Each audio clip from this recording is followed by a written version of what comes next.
भारत दुनिया का चौथा सबसे संक्रमित देश बना, एक दिन में स्पेन और ब्रिटेन को भी पीछे छोड़ दिया। देश में अब 2.98 लाख मामले। देश में कोरोना संक्रमितों की संख्या 2,98,238 हो गई है। गुरुवार को लगातार दूसरे दिन 11,000 से ज्यादा मरीज बढ़े और रिकॉर्ड 393 लोगों की जान गई। ये आंकड़े covid19india.org के आधार पर हैं। इसके अलावा भारत मरीजों के मामले में स्पेन और ब्रिटेन से आगे निकल गया। अब हम दुनिया में चौथे नंबर पर आ गए हैं। फिलहाल टॉप 7 संक्रमित देशों में अमेरिका, ब्राजील, रूस, भारत, ब्रिटेन, स्पेन और इटली हैं। लेकिन रिकवरी रेट में भारत अभी अमेरिका से बेहतर है। यहाँ मरीजों के ठीक होने की दर 39.12% है। वहीं केंद्रीय स्वास्थ्य मंत्रालय के मुताबिक भारत में रिकवरी रेट बढ़कर 49.21% हो गई है। ब्राजील में 51.14%, रूस में 51.97%, इटली में 72% रिकवरी रेट है। ब्रिटेन और स्पेन ने कोरोना से ठीक होने वाले मरीजों का आंकड़ा जारी नहीं किया है। इस वजह से इन दोनों देशों का रिकवरी रेट पता नहीं चल सका है। महाराष्ट्र और गोवा में मॉनसून ने दी दस्तक, भारी बारिश को लेकर रेड अलर्ट। लंबे इंतजार के बाद दक्षिण पश्चिम मॉनसून ने गुरुवार को गोवा और महाराष्ट्र में दस्तक दे दी है। अगले 2 दिनों में तेजी से इसके और आगे बढ़ने की उम्मीद है। मौसम विभाग ने अगले 48 घंटे में दक्षिण एवं तटीय महाराष्ट्र के कुछ हिस्सों में भारी वर्षा होने का पूर्वानुमान जताया है। न्यूज एजेंसी पीटीआई से मौसम विभाग के मुंबई केंद्र के उप महानिदेशक के.एस. होसलीकर ने कहा, दक्षिण पश्चिम मॉनसून महाराष्ट्र पहुंच गया है। यह हर नई तटीय रत्नागिरी जिले में, सोलापुर दक्षिण महाराष्ट्र में, रामागुंडम तेलंगाना और जगदलपुर छत्तीसगढ़ के ऊपर से गुजर रहा है। मौसम विभाग ने महाराष्ट्र और गोवा के कुल इलाकों में भारी बारिश को लेकर रेड अलर्ट जारी किया है। आईआईटी मद्रास देश का सबसे बेहतरीन संस्थान तो ये है बेस्ट कॉलेज। मानव संसाधन विकास मंत्रालय ने इस साल देश के सभी शिक्षण संस्थानों की रैंकिंग फ्रेमवर्क 2020 जारी कर दी है। इस लिस्ट में आईआईटी मद्रास को नंबर 1 पर जगह मिली है। ऐसे में आईआईटी मद्रास देश का सबसे बेहतर संस्थान साबित हुआ है। इस सूची में दूसरे नंबर पर Indian institute of science Bengaluru, तीसरा स्थान आईआईटी दिल्ली को मिला है। मानव संसाधन विकास मंत्रालय ने एनआईआरएफ रैंकिंग की शुरुआत साल 2015 में जारी की थी। केंद्रीय मानव संसाधन विकास मंत्री रमेश पोखरियाल निशंक ने गुरुवार को 10 श्रेणियों में इंडिया रैंकिंग 2020 जारी की। आर्किटेक्चर संस्थानों में आईआईटी खड़गपुर को पहला स्थान प्राप्त हुआ है। लॉ संस्थानों में national law school of India university Bengaluru को पहला स्थान प्राप्त हुआ है और डेंटल संस्थानों में दिल्ली के Maulana Azad institute of dental science पहले स्थान पर आया है। एलओसी पर सीज फायर उल्लंघन का भारतीय सेना ने दिया मुंहतोड़ जवाब, पाक सेना की कई चौकियों को भारी नुकसान।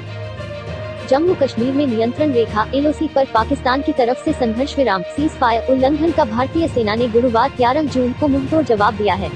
इस जवाबी कार्रवाई में पाकिस्तानी सेना की चौकियों को काफी नुकसान हुआ है। समाचार एजेंसी एएनआई ने भारतीय सेना के सूत्रों के हवाले से बताया कि जम्मू कश्मीर में एलओसी पर सीज फायर उल्लंघन के जवाब में भारतीय सेना ने सटीक और असरदार फायरिंग की है, जिससे राजौरी सेक्टर में पाकिस्तानी सेना की चौकियों को भारी नुकसान हुआ है। वित्त मंत्री निर्मला सीतारमण ने इतिहासकार रामचंद्र गुहा से क्यों कहा, अर्थव्यवस्था सुरक्षित हाथों में है। देश के मशहूर इतिहासकार रामचंद्र गुहा के एक ट्वीट पर पहले गुजरात के मुख्यमंत्री विजय रूपाणी और अब वित्त मंत्री निर्मला सीतारमण ने जवाब दिया है। गुहा ने ब्रिटिश लेखक फिलिप स्प्रैट की 1939 की एक टिप्पणी का हवाला देते हुए एक ट्वीट किया था, जिसके बाद वित्त मंत्री ने 2018 में पब्लिश की गई एक खबर का वेबलिंक पोस्ट करते हुए लिखा, कम्युनिस्ट इंटरनेशनल से जुड़े ब्रिटेन वासी फिलिप स्प्रैट ने जब यह लिखा तब गुजरात में ये हो रहा था। जामनगर, महाराजा जाम साहेब दिग्विजय सिंह जी जडेजा ने पोलैंड के 1000 बच्चों को बचाया संस्कृति। इसके बाद रामचंद्र गुहा ने ट्वीट किया, मुझे लगता था कि केवल गुजरात के मुख्यमंत्री ने टिप्पणी की, लेकिन अब ऐसा लगता है कि वित्त मंत्री को भी एक साधारण इतिहासकार का ट्वीट सता रहा है। अर्थव्यवस्था निश्चित रूप से सुरक्षित हाथों में है। जवाब में वित्त मंत्री ने लिखा, अर्थव्यवस्था निश्चित रूप से सुरक्षित हाथों में है, चिंता करने की जरूरत नहीं है श्रीमान गुहा। मौजूदा राष्ट्रीय चर्चा पर विचारों का संज्ञान लेना और जिम्मेदारी से अपना काम करना कोई विशेष बात नहीं है। किसी भी रूप से इतिहास में रुचि एक बढ़त है। निश्चित रूप से आपके जैसे बुद्धिजीवी व्यक्ति को यह समझ में आना चाहिए। सीज फायर उल्लंघन का भारतीय सेना ने दिया करारा जवाब, पाकिस्तान की 10 चौकियां तबाह, कुछ सैनिक भी ढेर। पाकिस्तानी सेना को नियंत्रण रेखा एलओसी पर नापाक हरकत एक बार फिर भारी पड़ी है। बीते कुछ दिन से जारी सीज फायर उल्लंघन का करारा जवाब भारतीय सेना ने दिया है।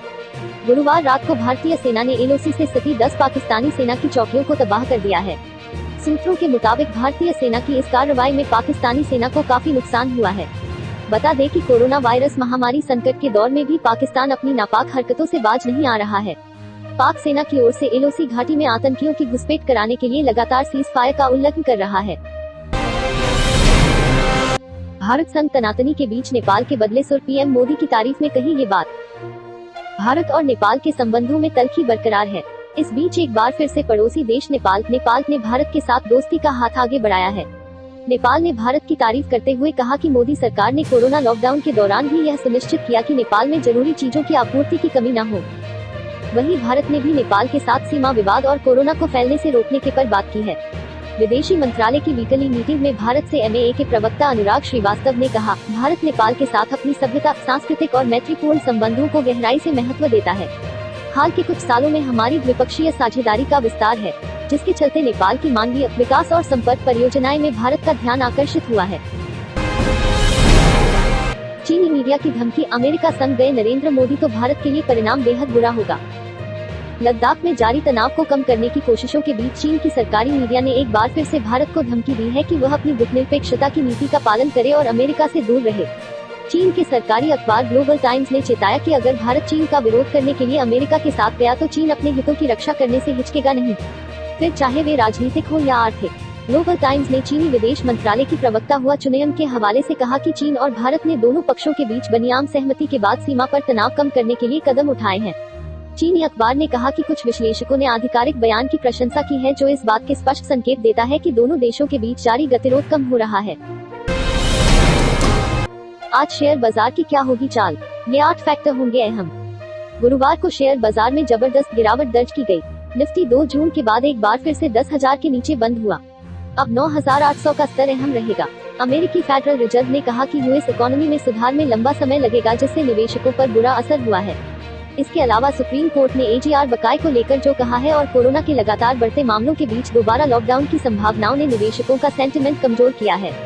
गुरुवार को सेंसेक्स 709 अंक टूट गया, वहीं निफ्टी 10,000 अंक के स्तर से नीचे बंद हुआ। बीएसई का 30 शेयरों वाला सेंसेक्स दिन में 33,480.42 अंक तक नीचे चला गया था।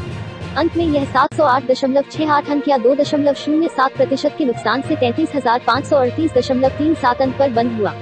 निफ्टी 214.15 अंक या 2.12% के नुकसान से 10,000 अंक से नीचे 9,902 अंक पर बंद हुआ। सस्ता सोना खरीदने का आज आखिरी मौका, यहाँ बाजार भाव से 1150 रुपए कम रेट पर मिल रहा गोल्ड। अगर आप सोने में निवेश करना चाहते हैं तो आज यानी 12 जून शुक्रवार को सर्राफा बाजार से भी सस्ता सोना खरीद सकते हैं। मोदी सरकार आपको अंतिम मौका दे रही है। गुरुवार को सर्राफा बाजार में 10 ग्राम सोने की कीमत 47,419 रुपए थी और आज मोदी सरकार आपको केवल 4,677 रुपए प्रति ग्राम के रेट से सोना बेच रही है। इस तरह 10 ग्राम सोने की कीमत 6,770 रुपए पड़ रही है, यानी 10 ग्राम सोना आपको बाजार भाव से 649 रुपया सस्ता पड़ रहा है। अगर छूट को जोड़ ले तो यह 1149 रुपए सस्ता पड़ेगा। बता दें, यह सोना आपको फिजिकल रूप में नहीं मिलेगा, यानी जिस रूप में आप ज्वेलर्स के यहाँ से लेते हैं उस रूप में नहीं मिलेगा। यह मिलेगा सॉवरेन गोल्ड बॉन्ड के रूप में। इस स्कीम के जरिए आप 12 जून तक 1 ग्राम से लेकर 500 ग्राम सोने में निवेश कर सकते हैं। वहीं ऑनलाइन खरीदने पर इस पर 50 रुपए प्रति ग्राम या 500 रुपए प्रति 10 ग्राम की छूट मिलेगी।